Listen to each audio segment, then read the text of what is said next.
Professor Moorti has participated in more than one genre of communications and media. She actually, once upon a time, covered politics as a reporter for the Times of India in Bombay, a job which drew her attention to social issues involving women. As a member of the professoriate, she has become much more meta in this relationship and has been analyzing representations of gender, sexuality, and diaspora. One of her current projects is a book about the transnational interplay between social media and feminism. It's called iFeminism. And I think we can all hope for her the degree of cultural penetration that the iPhone has had. I'm sure it would be a much better place. I'm delighted to welcome Professor Moorti.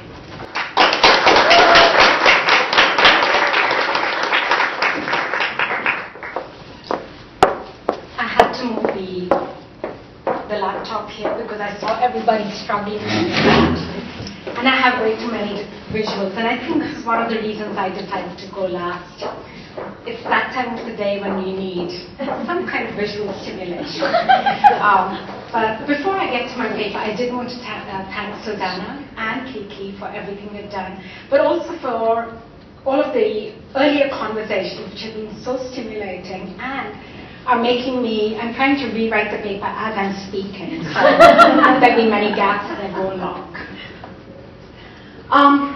So I'm addressing the intersections of tourism and sex, but in a very different register from the earlier paper. I'm also addressing issues of citizenship and belonging, but again, not quite in the ways of asylum and deportation. So this one is very broadly about transnational surrogacy, and as you know, pregnancy and reproduction have been abiding concerns for feminists. And I begin this presentation with two oft-cited feminist references to pregnancy. In the 1970s, Shulamit Firestone identified pregnancy and motherhood as the primary explanation for women's subordination, and thus advocated artificial reproduction. Most of us are also familiar with the dystopic kind of society that Margaret Atwood offers us in this book, which is beginning to look dystopic in different ways at this point. Numerous other feminists have celebrated women's reproductive capacities and maternal thinking in all of its facets. This polarity of opinions about pregnancy, that either it dooms women or that there's something unique about motherhood, and have been exacerbated with the advent of new reproductive technologies and the growing trend of surrogacy. And what I'm doing today is focusing on the phenomenon of transnational surrogacy, which has given new meaning to the phrase the mommy wars, but more importantly, I think, it also has created the conditions for queering conceptions of family, reproduction, and even bloodlines. And as a media scholar, what I am actually interested in is looking at the representational grammar that has dominated our understandings of surrogacy. And I'm going to be calling for a different kind of a representational grammar so that we can address more with a greater texture and nuance this phenomenon where the biological and the technological intersect, and where this intersection is complicated by the uneven flows of globalization. So in my large project, I analyzed documentaries portraying this industry and then counterpoise them with social media produced by surrogates, or what I assume are the surrogates, and the surrogacy industry. And through that, I'm trying to sort of look at what is this parameter of this new phenomenon called transnational motherhood. And for the moment, I'm just going to use the word woman, but I'm arguing overall that the different women involved in the surrogacy industry, whether it's the surrogates, the egg donors, the prospective parents, the agents, the transnational agents, or the doctors, each of these women are differently located in the discourses of citizenship, although they're all equally implicated in transnational circuits. So I'm largely working with post-colonial feminist scholarship to argue that surrogates are civil and sexual exiles in this transaction. They neither belong to the nation, nor do they occupy the role of cosmopolitan subjects, even though the media constantly presents them as such.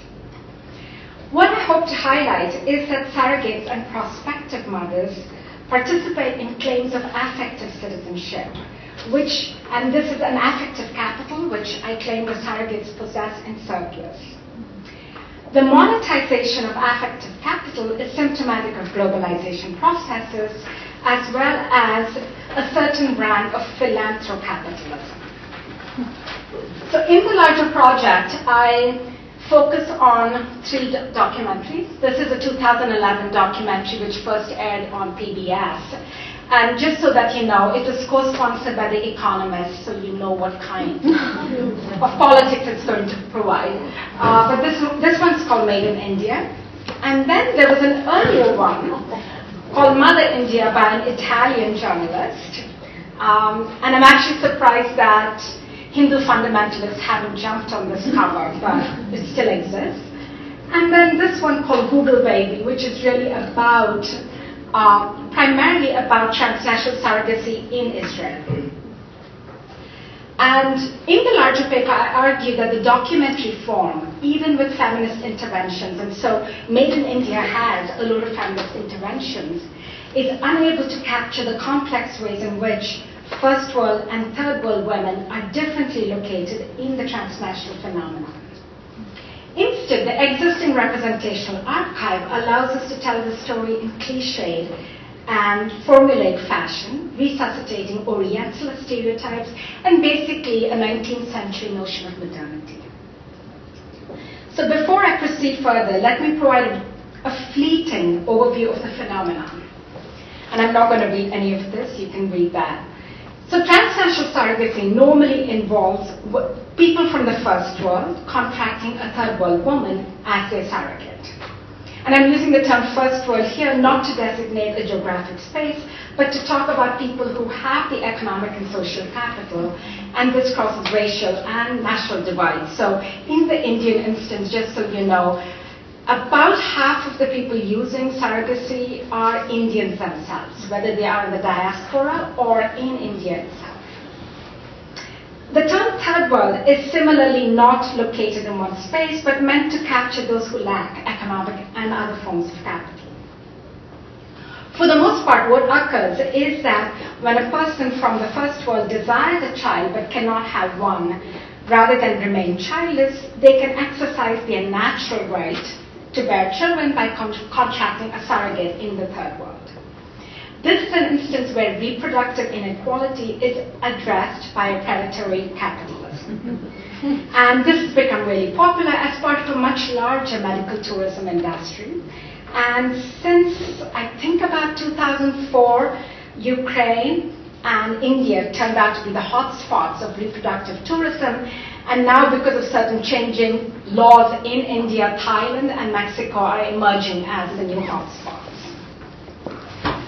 Oh, and this is just to tell you that many Indians use surrogacy, including the superstar Bollywood star, and this created a big scandal. He and his wife had 2 children, and they wanted a third child, and they actually contracted a surrogate to do this. So,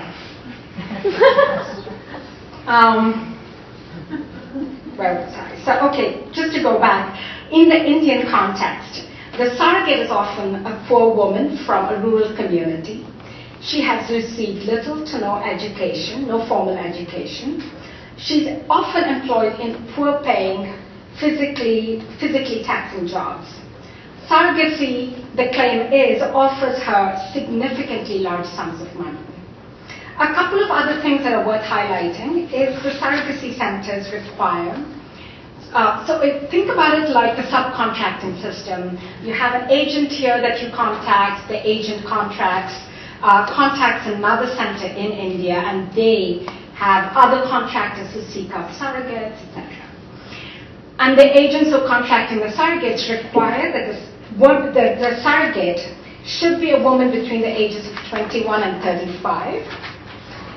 She should have had at least 1 baby previously, so that we know that her womb is in good working order. And this making sure that she has previous babies ensures that she will not become too attached to the fetus. And the other thing that she'll have to do is, at least for 7 months, she stays in a dorm where she is supervised and she's medicated, she's taken care of, but she's also separated from her family.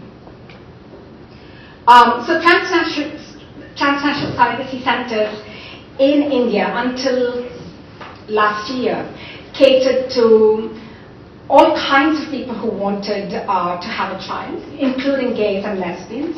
But as of last year, that a new law has been put into place, and so now single people cannot get access to surrogacy, nor can gays and lesbians unless they've already started the process, in which case they can continue to do it. So from a feminist perspective, transnational surrogacy disaggregates the various processes involved in reproduction. Often, the genetic mother is from one continent, the gestational mother, and by that I mean the egg donor, the gestational mother is from another continent, and the nurturing parent from a third continent. And so this is really a transnational phenomenon. Scholars such as Sarah Franklin have underscored how these artificial reproductive technologies have redefined our understandings of kinship structures and how the genetic, gestational, and nurturing aspects of motherhood are now fragmented. A lot of feminist scholars have interrogated the ethical underpinnings of reproductive technologies, especially how the incursion of marketplace concerns have transformed the conceptualizations of family, children, and parenting. So in transnational surrogacy, we see all of the features of contemporary globalization. There is the spread of technologies.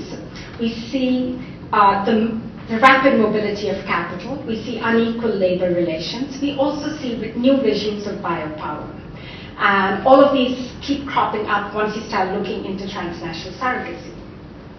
In the Indian context, this practice actually reveals the tip of the neoliberal iceberg, and especially it reveals how healthcare in India is increasingly privatized and rendered exclusive.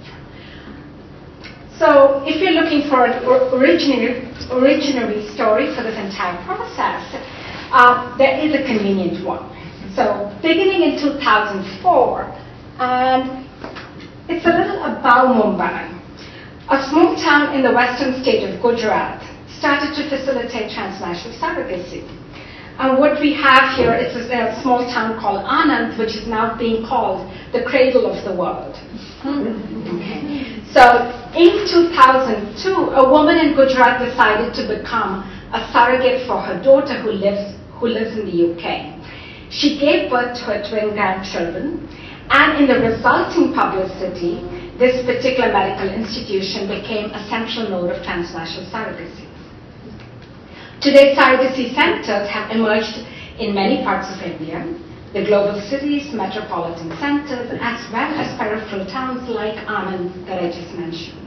And as you can see from this map, which I think encapsulates a lot of this, you can see that it's not just people from the West who are using it. There are people from Africa, there are people even from Afghanistan. Saudi Arabia is becoming a really popular for people from Saudi Arabia, India is becoming a popular destination spot. It comprises a $4 billion industry and is an integral part of a robust medical tourism industry in India. So, oops, I did something to it. Okay, that's back.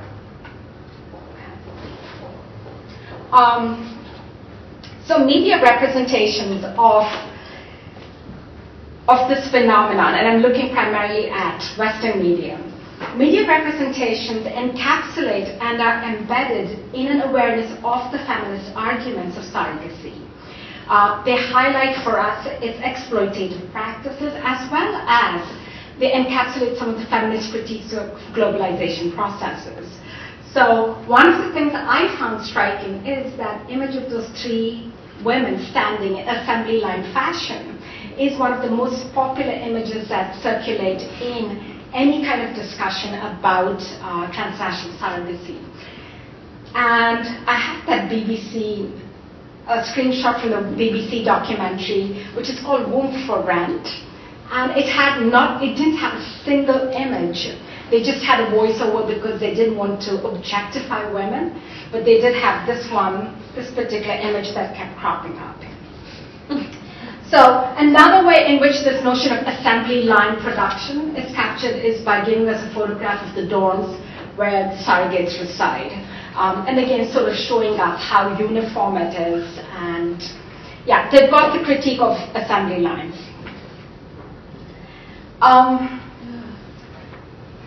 Yeah, Oprah did it, the Wall Street Journal did it, everybody did it.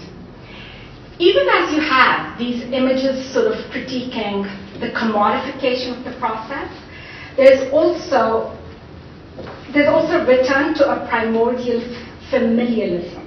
That in the interest of securing familial happiness, perhaps a little exploitation is not so bad. So these discourses, these double-edged discourses repeatedly assert that surrogacy in India is markedly cheaper than in the West, but the surrogates often earn more in 1 year than they probably do in an entire lifetime. So even in cases where surrogates are not being paid, and this is becoming a big trend, that since a child is a gift of God, you shouldn't really get money, so surrogates should gift the baby. And it's left to the prospective parent to actually gift something. So they may gift the education for the surrogate's other children or help build a room, etc. But in effect, surrogacy in media discourses is presented as an economic opportunity, and according to one Guardian article, a pot of gold for rural Indian women. And so at this point, I was going to actually show you a clip from Made in India, and thus bring in the voice of a white heterosexual male, but I've decided not to do that. But in effect, one of the things that you'll find is a lot of the prospective parents will highlight how being an infertile couple, or for whatever reason they wanted to have a child, is in some ways a huge burden, and they should not be made to bear the burden that, why don't other people adopt children? If everybody else can have a child, why can't I? And that gets highlighted quite extensively. So one of the points I'm trying to make with my analysis of the documentaries is that in the debates that are featured, what is foregrounded is the plight of the first world family and their seemingly natural right to bear children. Transnational surrogacy in this instance is reframed only in terms of promissory capital, the intrinsic worth which will unfold over the future life of the child. These gestures of recognizing Indian women's exploitation and simultaneous erasure is encapsulated in this image, which appears in a surrogacy website in India. Literally what you have is the prospective parent wearing a prosthetic pregnancy, and also being an Indian drag. Clearly, this is her vision of what it means to be Indian. And one of the points I do want to make here is, in this entire process of transnational surrogacy, the surrogate's heteronormativity or heterosexuality is erased. So I think I mentioned previously, she cannot have any contact with her own family. She cannot have any contact with her children, or minimal contact with her children during the duration of her pregnancy. So she has to become de-heterosexualized in order to serve as a surrogate. Okay, so I'm going to run through this really quickly, but overall, documentaries end up telling us why first world people want to go somewhere, and then you'll have 10 minutes, and this is just a formula, about 10 minutes of tourism. So you have Mira Nair style framing of India. So you have India as a sensorial excess. Then you have a particular way of pitting the surrogate against a prospective mother. And in that sense, there is a set of equivalences that are being created, that both of these, this is a shared sisterhood, etc. But to some extent, one starts seeing that maybe the prospective parent is exploiting the surrogate at this point. And this is one of the prospective parents, and as you can see, she's reading Lonely Planet before going to Mumbai. This is one of the surrogates who features heavily in Made in India. And so, class issues, global inequalities get erased by sort of pitting the two women against each other. But normally what ends up happening is as soon as the surrogate has given birth to the child, then the documentaries sort of shift and then they become investigative journalism. It is to really sort of heal the pain and ensure that justice is served. Because of course the documentaries show that surrogacy industry in India is seamy, it's corrupt. The surrogates never get paid. The amount that they're going to get paid, although they promise that you'll have all your papers, is always a problem. So it really ends up becoming, in some ways, to paraphrase Spivak that everybody does, in this case you have two women, a white woman and a brown woman normally, who are being oppressed by brown patriarchy. So the movies end up inevitably wanting to go rescue both women rather than offer anything else more substantive.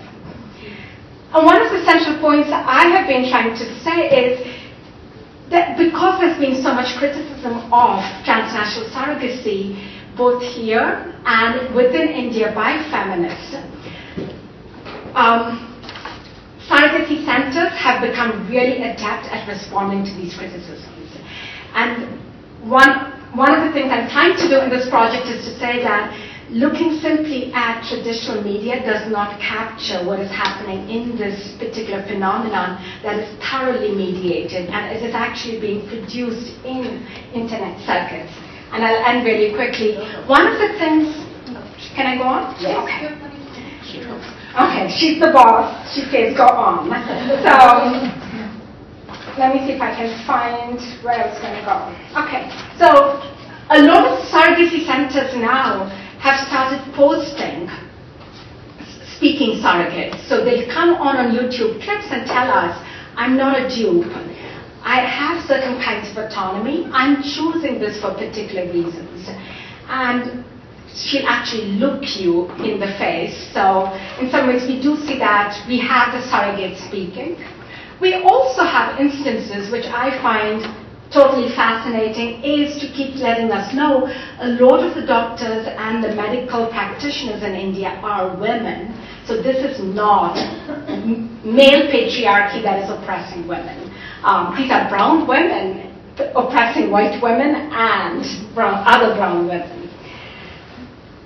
And again, one of the parts which I find completely fascinating that's coming, again, I understand that this is propaganda, this is publicity work, but it's really interesting that many of the surrogacy centers in India are posting YouTube videos where you find this, they highlight how having about 20 women stay in a single dorm room produces a particular kind of community of affect.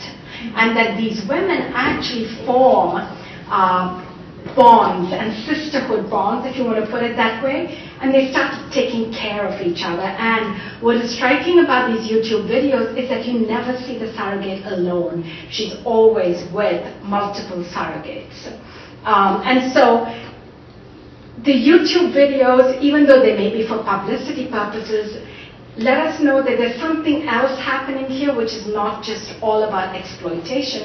Yes, the surrogates are being exploited, but it's allowing for a different kind of community formation. And just two more things. The other thing which is completely fascinating about these YouTube videos is you're beginning to see that the surrogacy centers are allowing these women to participate in what they call baby showers. And so they will deck, so I had this image earlier.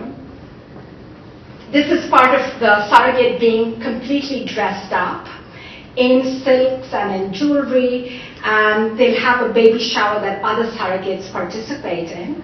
They also have started having certain kinds of naming ceremonies with the prospective parents where the surrogates participate in that. So they are both creating a particular kind of Indian tradition, but also reforming those traditions.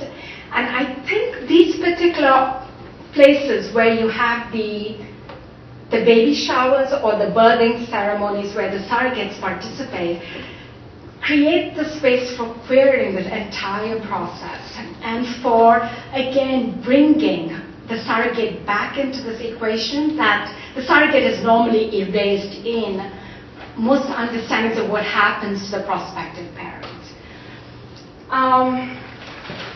Okay, so a large part of what I'm trying to do here is really sort of mapping out what Arjun Appadurai would have called mediascape. I'm calling reproscapes.